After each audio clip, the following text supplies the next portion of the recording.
Hello, welcome. It is Wednesday, August 7th. It is the final month of the 2019 Summer of Live. And even though it is hot and dry most places around the world right now, we are making it rain here at Mediavine and continuing our focus on monetization. Welcome and thank you for joining us. I am Jenny Guy. I'm the marketing manager for Mediavine, and I have two amazing guests that I'm going to talk more about here in a second. But what we're focusing on today has the potential to be a really highly lucrative revenue stream for content creators, but it also has the potential for being complicated and challenging to get going. We are talking about affiliate marketing. What did you think of when you heard the term? Did you have excitement, dread, bewilderment? Well, luckily, my two incredible guests, when they hear affiliate marketing, they also hear cha-ching because they know how to earn. They are experts from different sides of this equation. So first I have Mediavine publisher Amanda Williams. She has one of the top travel blogs on the internet, A Dangerous Business, which she started in 2010. In 2018, A Dangerous Business was awarded a silver award for best travel blog in the 2017-2018 Lowell Thomas Travel Journalism Competition, which is hosted annually by the Society of American Travel Writers, SATW for the acronym. So not only is the content on her site phenomenal, A Dangerous Business helps drive more than $35,000 in sales to its affiliate partners every month. Amanda is also killing it with ad revenue and relationships with brands and tourism boards. Hello, Amanda. Welcome to the Summer of Live. Hi. Thanks, Jenny. Yay. We're so glad you're here. And then my other part, so she's on the blogger side of the equation, clearly. And I also have Janine Crooks. She is the Partner Acquisition and Development Manager at AWEN, a global affiliate network.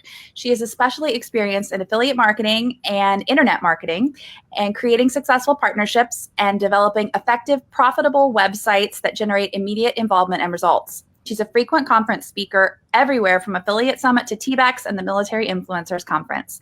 She's also a travel writer herself, and her work has appeared in most of the major newspapers across the U.S. and Canada. Thank you for joining us, Janine. Well, thank you for inviting me. Glad to be here.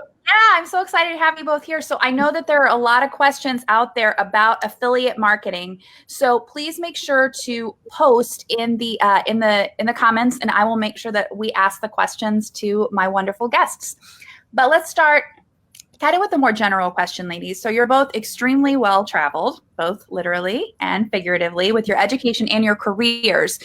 So how did you get this expertise that you both possess in affiliate marketing? How did you become experts? What about affiliate marketing made you decide it was worth your while? And let's start with Amanda.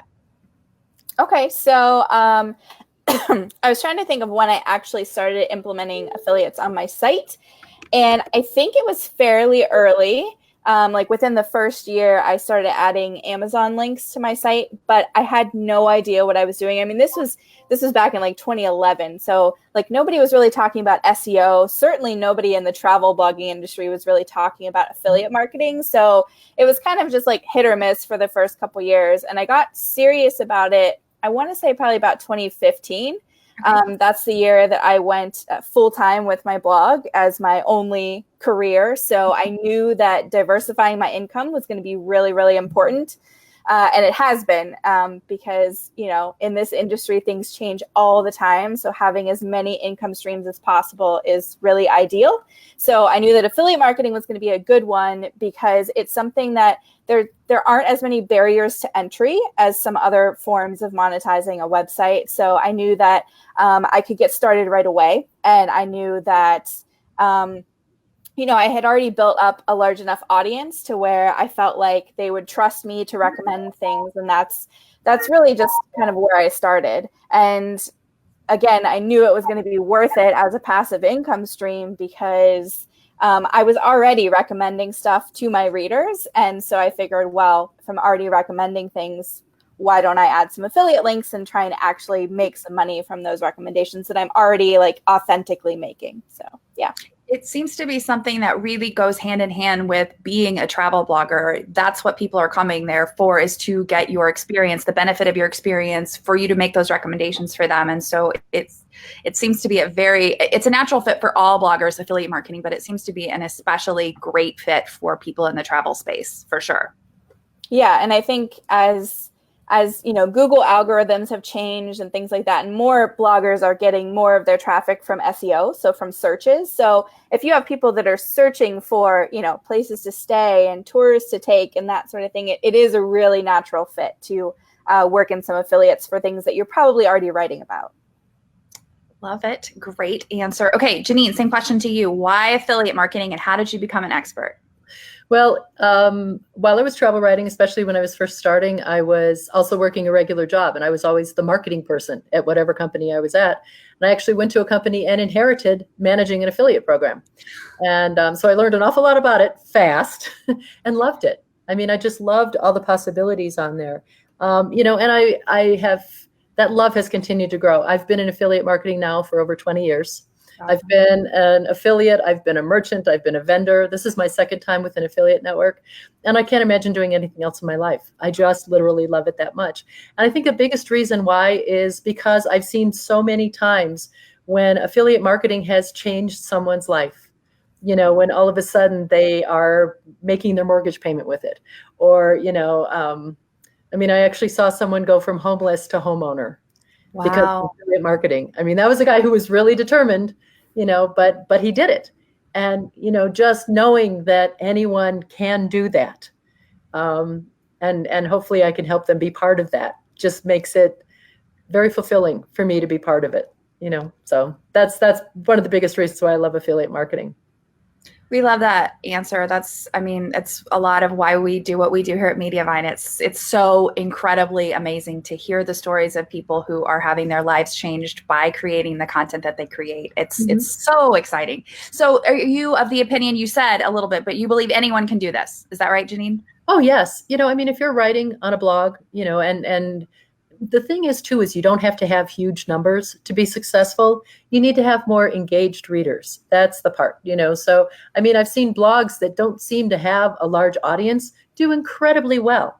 And it's because they've developed a sense of trust with their readers so that, if they say, hey, this is a great widget, you need to have this, and the people go out and buy the widget, they get the commission. But it's because they really believe it and their readers know I can count on this person to recommend something that's good, and so that's powerful. I'd rather have a blog that has 5,000 engaged readers or even, 2,000 engaged readers rather than somebody who's 100,000. The 100,000, are not going to buy stuff, and that's kind of the key for affiliate marketing. You do need to get them to buy things. But if it's stuff that you recommend and that's going to, improve their lives, it's make them, whether their hobby becomes easier or whatever, then it's good. Then you're helping them. So you're helping them, and hopefully affiliate marketing is helping you. Love that. There's actually a lyric for a Broadway song that's, I would rather be 9 people's favorite thing than 100 people's 9th favorite thing. So that sounds a lot like what you just said. And I like that. Yeah, I love it too. And I also think that it's very encouraging to hear that affiliate marketing is mimicking what the sponsored posts and influencer marketing is, and that brands are really starting to take notice of that engagement as well. And that's something that converts for the brands and has great value for them as opposed to just numbers. So it's exciting to hear that there's another revenue stream that really focuses on cultivating those intimate relationships with your readers. I think that's great. So between creating content, social media platforms, relationships with brands, conferences, video, speaking, etc., we know that influencers are constantly pulled in a million different directions, and you could make a full-time job out of learning the algorithm shifts for Facebook, which is one tiny piece of the huge influencer pie. So why do you encourage affiliate marketing as a place to really, for influencers to really invest their time? What do you love about affiliate marketing for influencers? And Janine, you kind of went into this, but specifically, why do you think it's such a strong choice for influencers to learn about it? And we'll start with you, Janine. Okay, well, one of the things is affiliate marketing doesn't have to take a lot of time. It's a little bit more than set it and forget it. Matt and I were just joking about that a minute ago. But what I encourage them to do is when you're getting to the end of, a post that you just wrote or something like that, take 5 minutes to figure out what the right affiliate links are to put into that post and then publish. And it really doesn't have to take a lot longer than that. There are a lot of tools. I can speak most about Awin. That's who I work for. But we have a bookmarklet. We have a Chrome extension that will let you pull the deep link for whatever product it is you're looking at. So you can just copy and paste. It's no more complicated than that. But by doing that, you have the opportunity now to make money on a post that you just wrote. And even if it's a sponsored post, you can go back to posts that you did, 6 months, a year or longer than that. You've probably got some posts that are doing great that are old. You got paid for the sponsorship, but now you can actually swap out those links for affiliate links and start making money from it again. It's those kinds of things that I think are just wonderful opportunities for influencers. Their content is already there. It's already amazing. Now this is one more way to earn from what it is that you've already created. How nice is that? It is.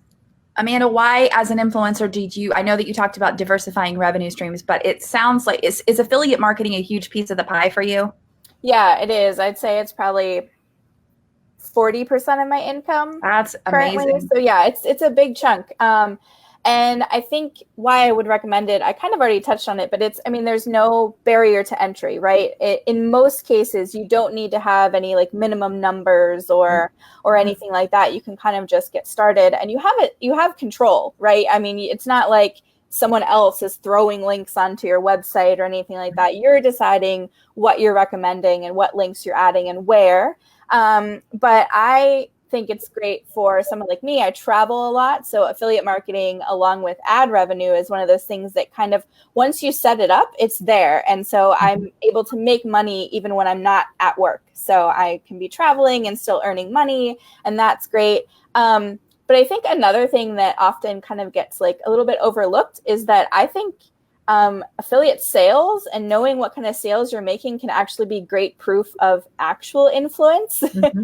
A lot of times when we talk about influencer marketing, we talk about, but how do you measure ROI and all of these things?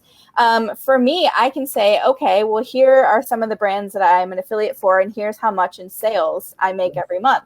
And so that's, I can find out what my readers are actually buying, what kind of posts they're actually reading and then making purchases from. So it helps me grow my income, but then also helps me decide like which brands are going to be a good fit for my audience. And so it's just kind of like win-win for both sides.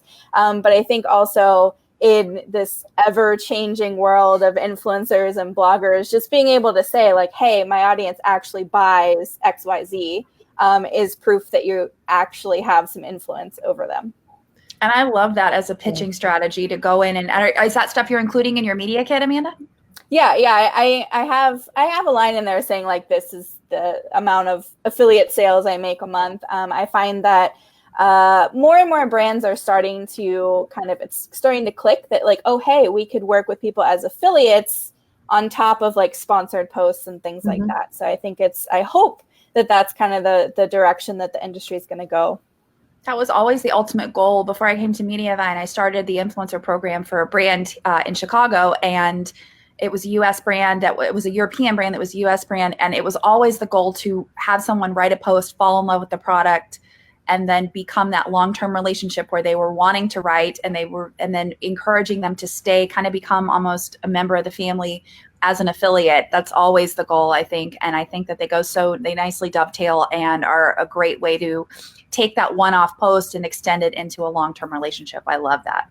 Definitely. And I'm much more likely to consider working with a brand if that's an option. Like, we're not just talking about a one-off sponsored post, but we're also talking about, a good affiliate program that's longer term. And so I think it's important as on the blogger side to think long-term, to think, okay, well, it might be nice to make X amount of dollars to publish this sponsored post, but what can I do with this content a year from now when, like the sponsored post money is long gone, and, then what happens to that content? So, yeah. And the beautiful thing about blogger content anyways, that it's evergreen, it's existing out there, and affiliate marketing and ads are a way to continue earning on those posts long after you've done the work of writing them. So we're just having a big old love fest for affiliate marketing. I love it.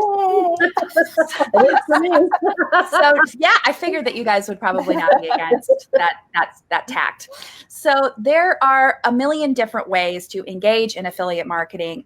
Amanda, you mentioned you started out with just Amazon links, but then there's ShareASale, there's AWIN, there's a million different platforms, programs out there.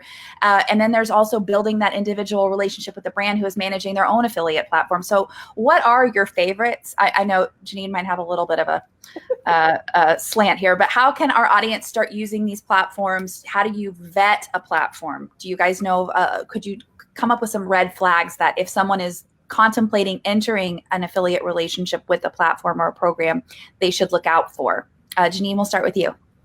Okay. I think there's some things that you can definitely look at. Yes, I do have my favorites. They're AWIN and ShareASale. Fantastic. There's a lot of other good networks that are out there as well. But I think that it's important. One of the things that you can do is take a look at who the merchants are that each network is working with. Are those names that you recognize, or does it seem like it's Joe's Bar and Grill and Insurance Leads? Might be a little skeptical about that. Move on. But if it's, like for us, some of our names are like Etsy, HP, StubHub. If those kind of customers have chosen to work with, this particular network, there's got to be something good about that network because they can choose anybody and they chose them. So I mean, it's those kinds of things that I always try and take a look at. There's enough blogger communities that are online where you can just go on there and say, hey, who likes this one? Have you worked with them before? Are they good? And I mean, it's up to us as networks to make sure that we do maintain our reputation with bloggers, by supporting them, by helping them, by providing the tools that are there that they need. And so, I mean, that's actually one of my personal responsibilities for AWIN. I love doing it, because I feel that that's very important to do. But, it's those kinds of things that you want to take a look at. Look for name brands, I think is the big one. See kind of, you're going to be able to get a sense probably from their website too. Is their website like one page and looks like it got thrown together? Are there typos on it? Those sorts of things. Does it look like the company's got a good size, has a reputation for paying their publishers like they're supposed to? Because there's some where all of a sudden they'll just disappear. So have they been in business for a while is also something. I mean, there's some new good ones. They tend to be smaller, but, if you're first starting out and you want to make sure that you're going to be securing your income, kind of work with the better known networks, I would say, and the better known merchants, the merchants who've had a program for a while, or else are so big that, like Etsy just started their program, I think 3 years ago. So it's not that it's a program that's been around for, 10 or 12 years, but most people have heard of Etsy, go figure.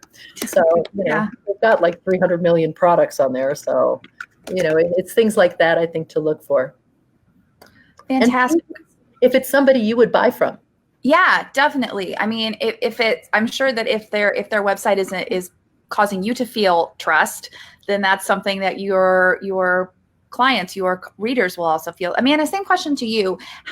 What type of affiliate platforms are you associated with beyond just starting with Amazon? And then what types of things do you look for specifically before you engage with someone in that way? Yeah, so I mean, I think that obviously platforms and programs are going to vary depending on your niche and your audience. So for travel bloggers, we're going to be using affiliates a little bit differently than, say, a beauty blogger or a food blogger. But I would say I'm on like all the big platforms. So ShareASale, CJ, AWIN, all of those. Amazon, we already talked about. And then I'm in some like direct programs for some travel specific affiliates. So like hotel affiliates and travel insurance and that sort of thing. So, but just like Janine was saying, I think when you're kind of deciding which programs to join, I always tell people start with programs for brands you're already recommending, companies that you're already using, and finding out where they have their programs. Trust, again, is always a huge thing. If it's not something I would buy, I'm not going to recommend it to my readers. I get emails pretty much every day inviting me to join like a new affiliate program for a product or a brand I've never heard of before. Yeah.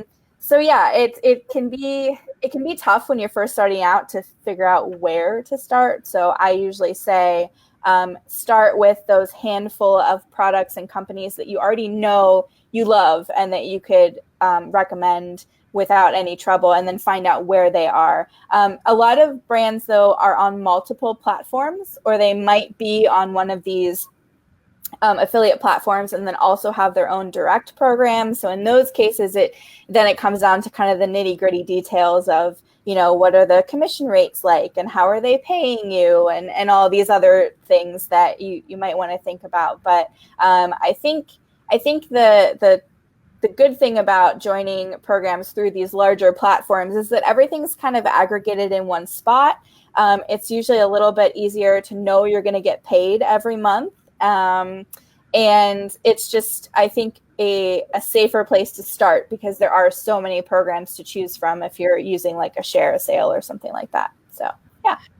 I think you just brought up a couple of really good points, because, I've seen a lot of publishers who just say, oh, I'm going to join their in-house program. And that's fine. God bless, But one of the things to keep in mind is that every program has a payout threshold. And so like for us on AWIN, that threshold is $20.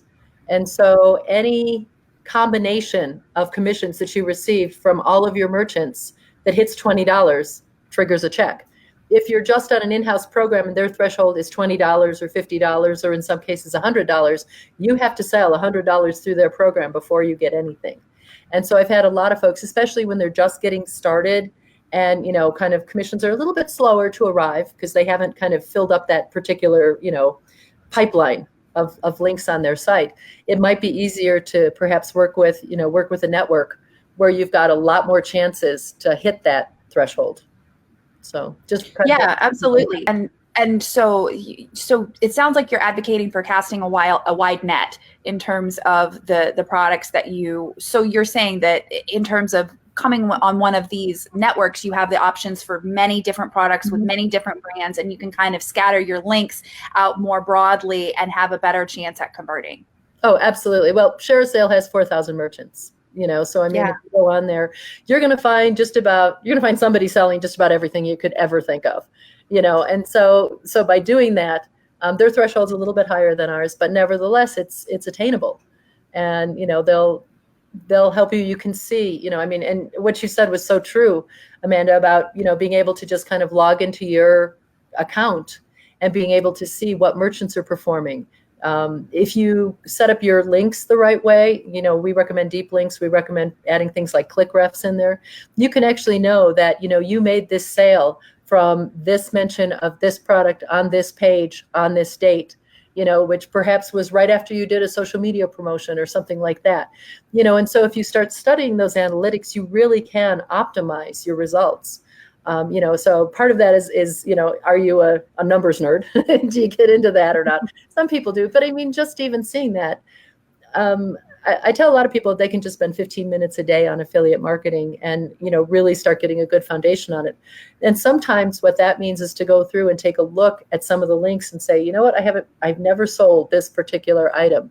Maybe if I switch to this version of that item, or, get that item from this seller instead of from that seller, I might start selling it, because, different sites will convert for different people. Sure. So, like Amanda was saying, getting to really know your audience and what they respond to is kind of one of those things to take a look at as well. But, put in that's the most important thing. So the first thing you said, you said this a couple of times, deep link. What? Say what? A deep link. A deep link means that instead of just sending someone to, for example, the merchant's homepage, so instead of just sending them to lonelyplanet.com, you're sending them to lonelyplanet.com/50 great things to do in Thailand. Okay. And so it's right to the exact thing that you just said was great. So that's a deep link. So it's deeper into the merchant site that you're linking to it. But one of the things to keep in mind is that, okay, great. So you just sent me to buy this book on 50 great things in Thailand. And instead I decided I wanted to buy the World of Beer book from Lonely Planet, which by the way is a great book. You still get commission from that. You still earn money just because you managed to get them to the merchant's site, regardless of what they buy. They don't have to only buy what you sent them there for. And so, one of our merchants is Lonely Planet. I don't think that's me. That's okay. It sounded like voices that I knew and loved. Yes.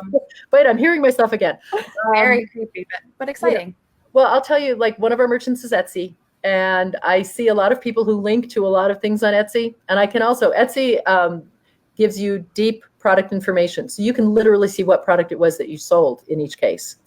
And I had one woman who was linking to a particular dress. It was like a maternity dress for, how people like to get those really pretty pictures when they're like in their 7th or 8th month or something. Mm-hmm. And so she, over the course of the next month had like 20 sales on Etsy, and not one of them was for the dress. She sold margarita glasses. She sold a customized dog collar. She sold party supplies. She sold a really pretty dresser lamp. She never sold a single one of the dresses, but it didn't matter because you know what? That check cleared. Yeah. So, it worked out well.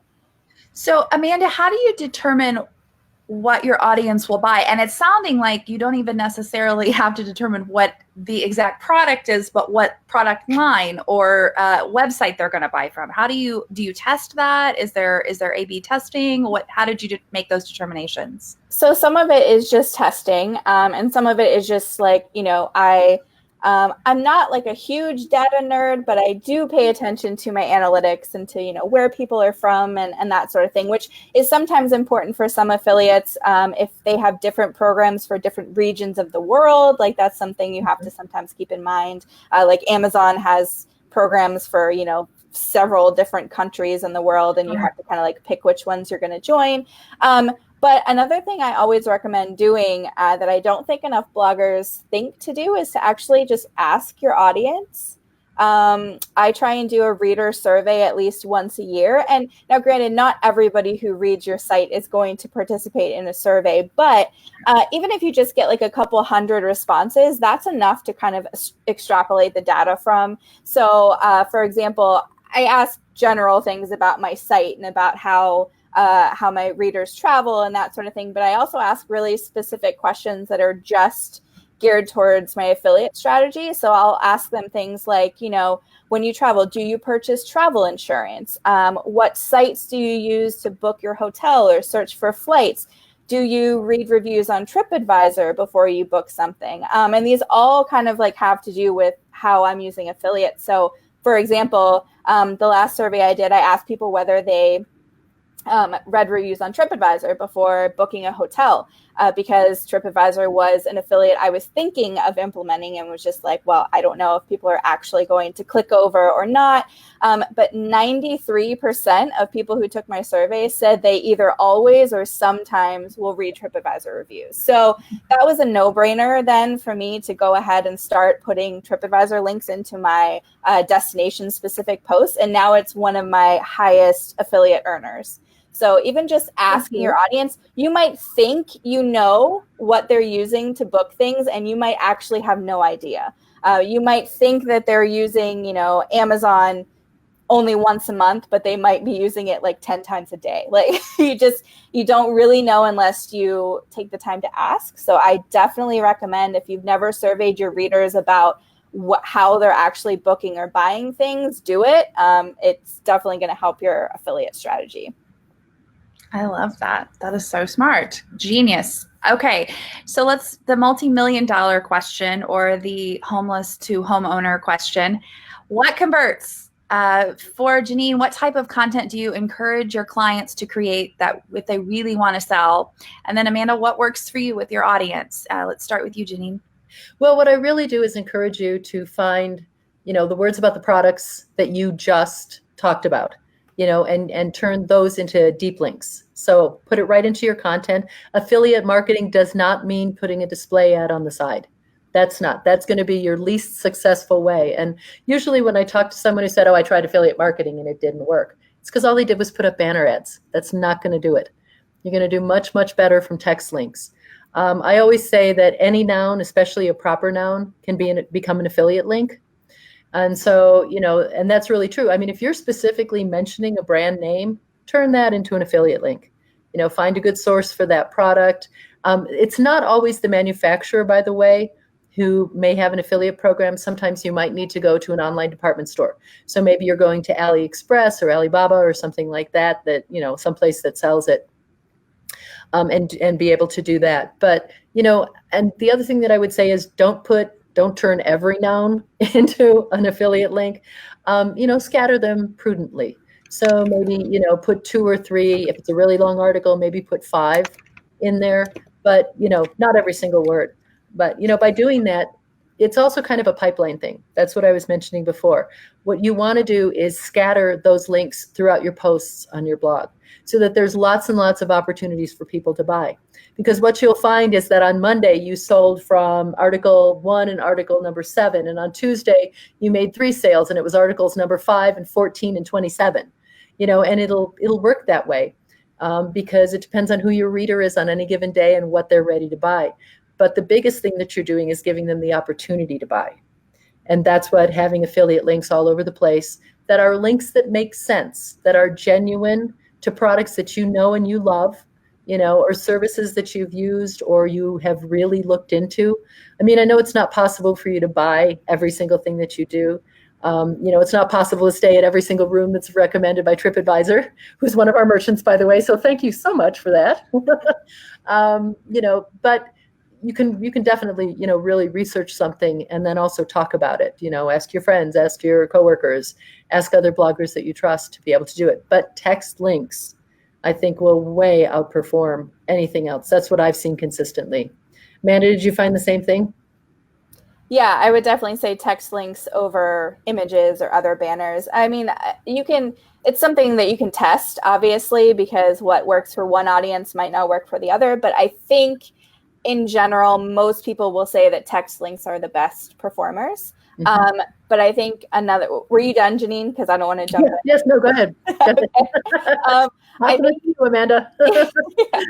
I think another thing, though, that's really, really important to talk about when we're talking about affiliate marketing is actually having intention with the sort of content that you're creating for affiliates. So yes, you can absolutely add affiliate links into just about everything. And I feel like most people who are doing this regularly do anyway. I mean, any sort of destination post that I'm writing, I'm going to be putting some affiliate links into it.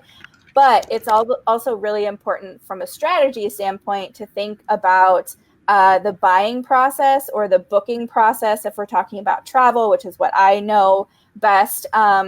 Because obviously different people write different types of posts, and not every type of post is going to be right for affiliate links. Sure, you can put affiliate links into every post, but if you're writing a post, say, about the worst bus ride I've ever taken in my life, like the sort of person who's going to come and read that post isn't necessarily the sort of person who's looking to book a bus trip necessarily.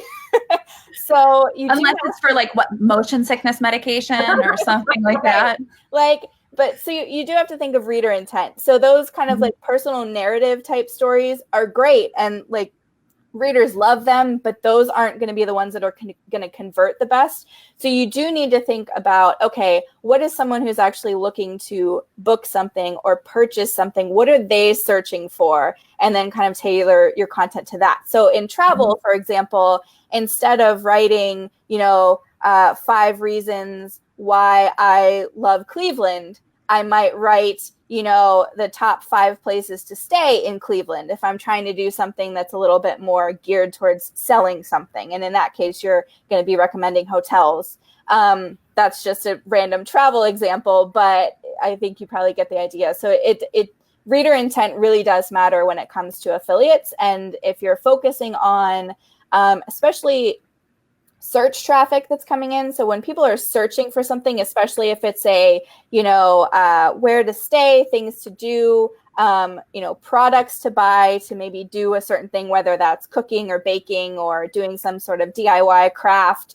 If people are searching for those sorts of phrases, those are the people who are actually looking to buy something rather than just read a story about something. So I think that's important to keep in mind too. One of the things that I used to do when I was writing more, because we wrote for a lot of newspapers, and we always had to do an if you go section. And so, you can do that online as well. So at the bottom of your article, even if it was the worst bus trip in your life, there was still something you liked about that city, I'm going to guess, or you wouldn't be writing about them.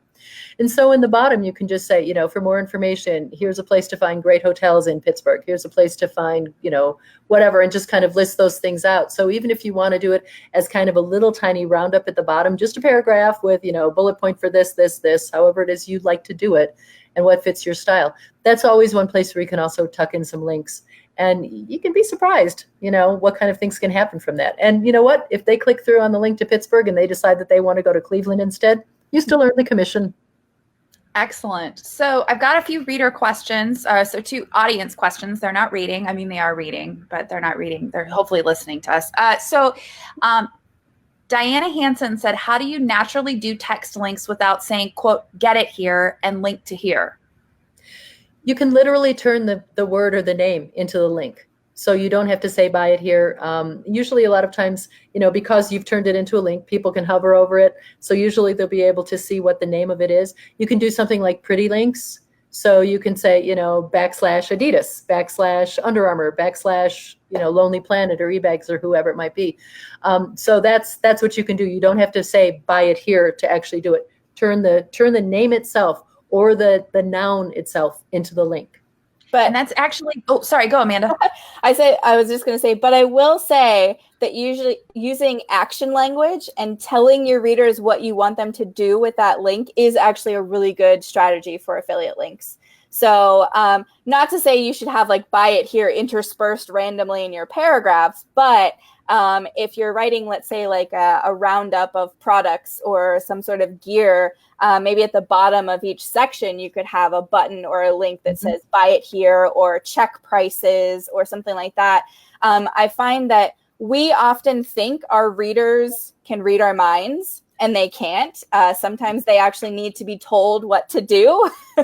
And it could just be as easy as, like, get yours here. An example that I use when I'm doing mentioning hotels, I don't do full on hotel reviews, but if I'm doing one of those kind of where to stay guides or even just adding a small section in a post about where to stay in a destination, I'll write like a paragraph or 2 about the hotel, and then I'll put two links. Excuse me.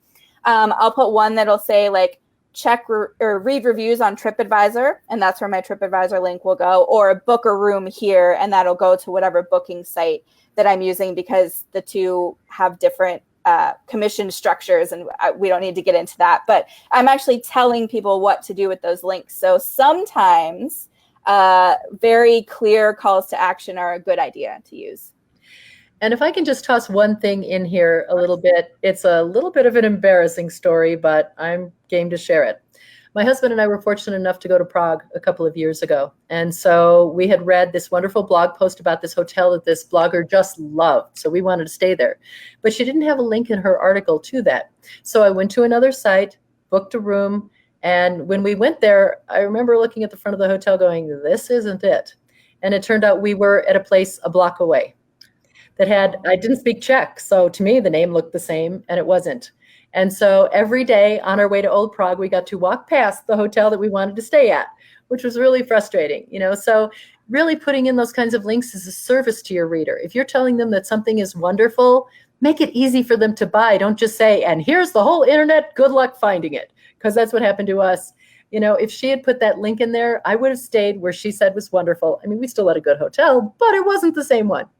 And she would have probably made about $60 in commissions from our hotel room. So, it would have served us, and it also would have served her. So, don't be afraid to put those links in that you're doing something that's not a service to your readers. I absolutely see it as a way to improve their experience in reading your post. If they want to duplicate what you did, they want to stay where you're at, make it easy for them. Don't make them crazy.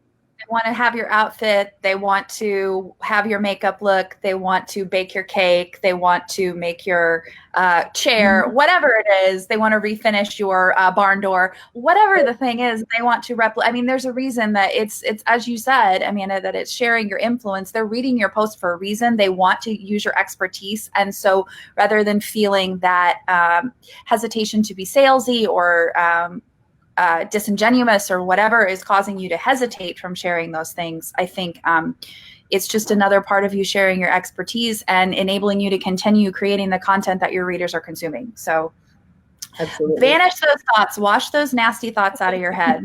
That's no problem. And then what I was also going to say is that there's a reason calls to action are such a hot topic in marketing, and why people talk about having strong calls to action and phrasing of your calls to actions and formatting your calls to action. It's because people need calls to action.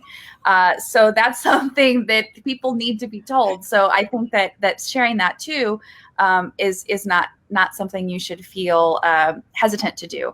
And then finally, what we were talking about in terms of linking on the proper nouns and linking on more than just action words, not feeling like you have to create a special place to do that, but linking on the words. That's actually something that we preach really strongly in our SEO strategy as well, rather than when you're doing interlinking with your own posts, rather than saying, if you want to read more about my trip to Bangkok, please click here. You can just say, I took a trip to Bangkok in 2014, and just having people click on that link, it's much better for your SEO and something we highly encourage. So again, all of these strategies go together, and we're always preaching things that are not only going to help you monetize your content, but also help your readers to have a better experience. We had someone, Debbie Mascari McKee, asked about Etsy and signing up to be an affiliate for Etsy. We posted that link in the comments, so we're already set on that. I have amazing colleagues. They're already all over it, and we love it. So I wanted to ask this too. I've heard from many affiliate marketing experts that email is really where they convert. Is that something that you guys find to be true? How is email playing a role in your affiliate marketing strategy? We'll start with Amanda there. Yeah, so I think this is another one where it totally depends on your niche, and it depends on your audience and who's on that list. It also depends on the affiliates, because there are some affiliates, famously Amazon, that do not allow you to use affiliate links in emails. So this is the time where we're going to say, read your program terms. So absolutely, no matter what affiliate program you are joining, make sure to read the terms to know where you can use the links. Most programs now are fine with you using links on social media, and it'll be in the program terms if for some reason you're not allowed to. And email is another one of those places where some affiliates might say, like, not allowed to do that here. Some email providers like MailChimp and stuff like that, they have some things in their terms where you're not really supposed to send out emails that are like just full of affiliate links. So you just have to like kind of pay attention to what you can and can't do. But if you're doing it correctly, email can be a great way to do it. I know a lot of people in the travel niche will actually just use their email list to drive traffic to posts on their blogs that have affiliate links. So that's a way to kind of work around the like no affiliate links and newsletters rule that some affiliates and email providers have. So that would be like if you've written a post about like this great recipe you just made and you want to tell people how to find the ingredients, instead of like listing everything in an email you send out, you're just sending out the email with the link to the blog post, and you're sending them there, and then they're buying through your links that way. So I think that's probably the safest way to do it. But if you do have products where you can just send links and emails, your email list is kind of gold. Just ask any internet marketer and they'll tell you that your email list is, these people have given you their email address, which is like a very private part of them. And so if you're sending them things that they're interested in, they're much more likely to buy through an email than through just something they're going to find on Google. So yeah, if you can do it right, definitely a good strategy. Janine, same question to you. What role does email play? No, I think that, there are people that are very good at it. And that's kind of one of those things too, where you really want to test a lot. You want to see, what does your audience react to? So, if you've got links scattered throughout your content, that's fine. I know some people, and including travel writers, who at the bottom of each one of their emails will just say, new things I love, and then talk about a product and just do kind of a 1 or 2 sentence review, and so people are kind of like, oh, this is kind of fun. Let me check it out. And I've seen a lot of success doing that. There are some people that just absolutely sell an incredible amount on email, but they've worked hard to make sure that their email list that whatever topic it is that they're showing and offering is tailored to their email list. That's going to be something that people really want to buy. So it may take a little bit of experimentation, but I mean, you really don't have anything to lose on it. You're sending the email anyway. So, toss in a link or two. Maybe try the, things I love strategy or whatever it is. It's not going to hurt you. It shouldn't affect your delivery rates or anything like that. If you're being compliant on everything else, an affiliate link's not going to stop you from getting through. Although I do agree with Amanda, you don't want to send like 100 links. That doesn't go over well. Google doesn't like it. Neither do the email providers. But, some strategically placed links can be very successful. So you mentioned something very important, Amanda, that we always preach in any kind of relationship, which is read your contracts, read your terms and conditions, make sure that you know everything that's going on. So I would say, just based on my my prior experience, that probably the two most important things to really pay attention to would be your commission rate, your payment scale, or your payment terms, and then also cookie length, I think, would also be a highly important thing to pay attention to. What about you guys? Do you use lawyers? Do you have a standard agreement that you like to look at? Talk to me about all that. And then is it, as we always love to negotiate and preach negotiation and everything, can you negotiate these things? Do you want me to start first? Or? Go for it. Okay. So with us, one of the things that I really love about working with AWIN is that we really do spell out all the terms and conditions. So, and those are all shown to a blogger, shown to an influencer before they actually join the program. It's part of the application process that's shown to them one last time before they say, yes, I want to apply.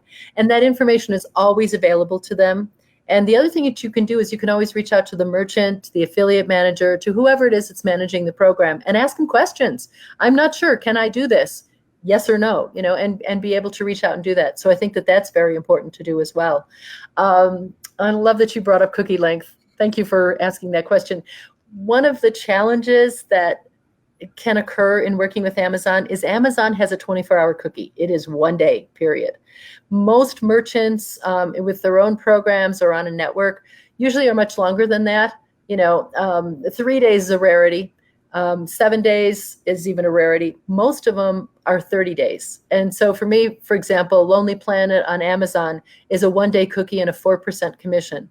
Lonely Planet on AWIN is a 30-day cookie and a 15% commission. So, if you want to use Amazon, that's fine. God bless. I get that a lot of people will shop there. I hate Amazon. I never buy there, but that's my choice. Excuse me. And they're making me choke. So they know. You could probably buy cough drops on Amazon. I'm kidding. And I mean, that is kind of one of the things to know. I mean, I've talked to a lot of publishers who are like, oh, it's so easy to do Amazon because, you just have that nice little window and the link just pops up and you can just grab it and copy it. Yeah, but if you've also got that open, Amazon knows everything you're doing. I mean, they know every email that you sent. They know every website that you visited. You've given them permission to keep track of all that, and they do. They have so many data points on you. It's wicked scary. Because I've been on webinars on the other side where people are talking about how you can use all this vast amount of data that Amazon has on everybody to really target your audience. So it's really scary. So, that's kind of one of the things to do. But yeah, do by all means take a look at cookie length, take a look at commissions. If it's an impulse product, Amazon may be right. I was talking to someone last night, and a travel blogger, and she said that when it's sunglasses, she's going to send them to Amazon instead of Sunglass Hut because they're used to just clicking on Amazon and buy one now. Good, that works for her. She's tested that out and she knows. And I think that that's an important thing too, is to test out and see how your audience responds to each merchant. Like Amazon, like Amanda was saying before, do your testing and see what it is that they like. But it never hurts to kind of offer them more than one choice as well. If you want to do that, some publishers will do that where they've got buy it on Amazon, buy it on the Lonely Planet website, and let the person kind of pick. Because if you think about it too, the individual merchants has spent a lot of time and a lot of money to make sure that their site converts, because otherwise they don't eat. So it's one of those things. Their whole livelihood depends on that. Amazon presents every product virtually the same way.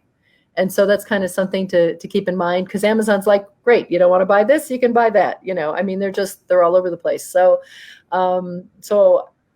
just, take a look at all those kinds of things and see where you think people are going to convert more. Amanda, how about you? Yeah, I just ditto. No.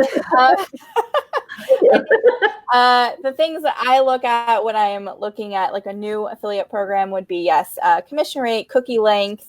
If there are any other strange terms in there, like there are some affiliates that allow you to buy through your own affiliate links. So they're very few and far between, but they do exist. So that's a good thing to know if that's in your program terms, that you can, make some of that money back if you're going to spend it through an affiliate. Yeah. And you mentioned whether you can negotiate any of these things. I would say if you're just joining a program, and obviously if you're joining through one of these larger platforms, it's not something you can negotiate out of the gate. However, if you've been an affiliate for a while and you've been a successful affiliate, you can absolutely negotiate things like higher commission rates. So I've done this with a couple of my bigger affiliates who, again, these are brands that they kind of have realized that working long-term with bloggers and offering really good affiliate deals as opposed to just like sponsored posts or free trips or whatever is a better long-term strategy. So in some cases, these brands have been like, hey, you've sold, a decent amount for us. How about you maybe add in some more links and we'll bump you up a couple percentage points in commission. So that's certainly something you can do, especially if you can prove that you're actually selling something. Mm-hmm. So more commission is always something that's negotiable after you've had some like experience and you have a good track record as a good affiliate. Absolutely. And there's also things like custom coupon codes that, can really help you try and sell more things. Sometimes you can just start off that whole relationship with something like a sponsored post or, a sponsored social media campaign or something like that. You can reach out to them and say, look at all this stuff that I've sold for you. Would you consider? And make your pitch. The smarter merchants are going to read that and they're going to take a look at what you've done for them. And if you've been good for them, oh yeah, they're going to talk to you. So yeah, definitely. And I think that the really unique thing about affiliate marketing and the whole influencer space is that when you talk about the power of the influencer and the power of blog posts in terms of marketing, most of the time it's for brand awareness. Most people preach that this is for brand awareness, not for direct sales. And let's be honest, brands want sales. That's what they want. That's what the name of the game is for everyone out there, is they want to convert. And when you can actually prove that you're converting and making them money directly, as opposed to just, I got you this many website, which is great. And a lot of brands are looking for that. And that's a great strength of influencers. But this is the one revenue stream where you can say, I mean, I don't know if it's the one, but it's a revenue stream where you can actually say, this is dollars and cents. I made this with my content, period. So, I think that it's huge. I think it's such a great thing that and another wonderful revenue stream for influencers. Kent Demes just said, well done, ladies, sharing some excellent info. Thank you, Kent, for watching. We appreciate it. So how do you decide which posts need affiliate links? Is it a spray and pray? We'll just toss them out there like seeds and see which ones take root? Or is it more, I mean, you've talked some about strategically knowing. We often encourage people to optimize a season ahead. So looking in their analytics, seeing which posts are performing well in every Easter, every Thanksgiving, and then going ahead and adding those links. Is a proactive way to do it? Amanda, how do you do that? Yeah, so I think if you're starting out with affiliate marketing, so let's say your blog's been around a little while, you have content, and now you're trying to figure out where the heck do I add affiliates. I always tell people, go into your analytics and start with like your top 10 to 20 posts and see which of those would be a good fit for affiliate links. Like I said before, not every single post needs to have affiliate links. You can certainly go the spray and pray route, but let's face it, we don't have time to add links to every single piece of content, especially I know some bloggers out there who have been blogging as long as I have. And if you've got 8 to 10 years worth of content on your blog and you're just now trying to add affiliates, it's going to be very, very time consuming to add to every single post. So I would start with probably the top 10 to 20, go through those, audit those, see if there are any natural fits for affiliate links. And then from there, maybe think seasonally. And then going forward is when I would say start thinking more strategically about the type of content you're writing. So, maybe every season you come up with a post that's kind of like affiliate driven, or when you're writing whatever new content you're putting out. Maybe you're doing something like Janine suggested with adding a section at the bottom of your post that could have some helpful affiliate links in it if like the post content itself maybe doesn't lend itself to affiliate. So that's where I would start. Fantastic. Same question to you, Janine. Let me see, Amanda, to copy you. Ditto. Fantastic. No, I think that was really, good, solid information there. One of the things too that you can see is if you've got existing links on your site that aren't monetized, try and see where people are leaving your site and going to in your analytics. And, if they're going from your site to some other place because you had a link in there anyway, because you had loved the product before and you put that link in, now turn it into a monetized link. There's actually some technologies on certain networks that will automatically monetize a link for you. We have a WordPress plugin, for example, that'll do that. So in that case, that can make it easier for you. But see what it is, whether it's our network or a different network, what are people clicking out from to go to? And see if you can turn that into an affiliate link. Because, obviously you have inspired them to go find out more information about that product. Let your cookie go along and, hopefully collect a sales commission on it. Absolutely. If they're going to be leaving your site, make some money on it.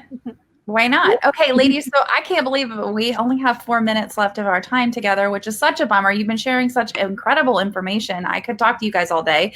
But I want to kind of give a final question to be, if people are wanting more information on affiliate marketing, if they want to learn, if they want to become gurus, experts, where would you recommend that they go? And I know that, I'm sure there are some of the platforms offer education, but if there are specific ebooks, courses, YouTube channels, podcasts, be thinking of those, please. And then also, if they want to find you, where could they find you? So that is what I'm going to send you guys away with. But think for a moment. I'm going to tell you about next week.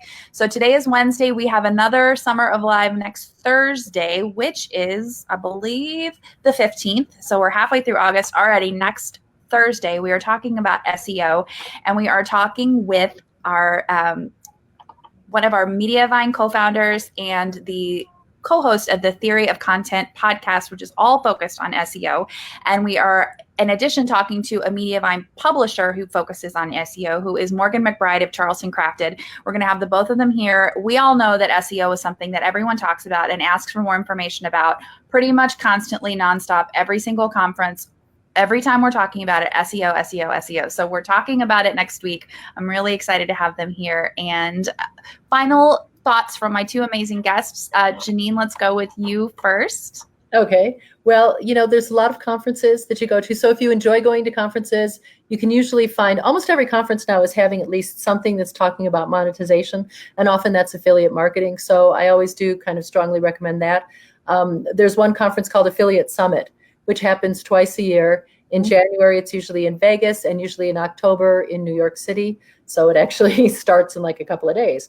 But there's 5,000 people there talking about affiliate marketing. And, it's appropriate for everybody from a newbie to, I learn new stuff, and I've been doing this for 20 years because to me, that's part of the fun of affiliate marketing is you can say, oh, that's so last week. And it's true, because that can change.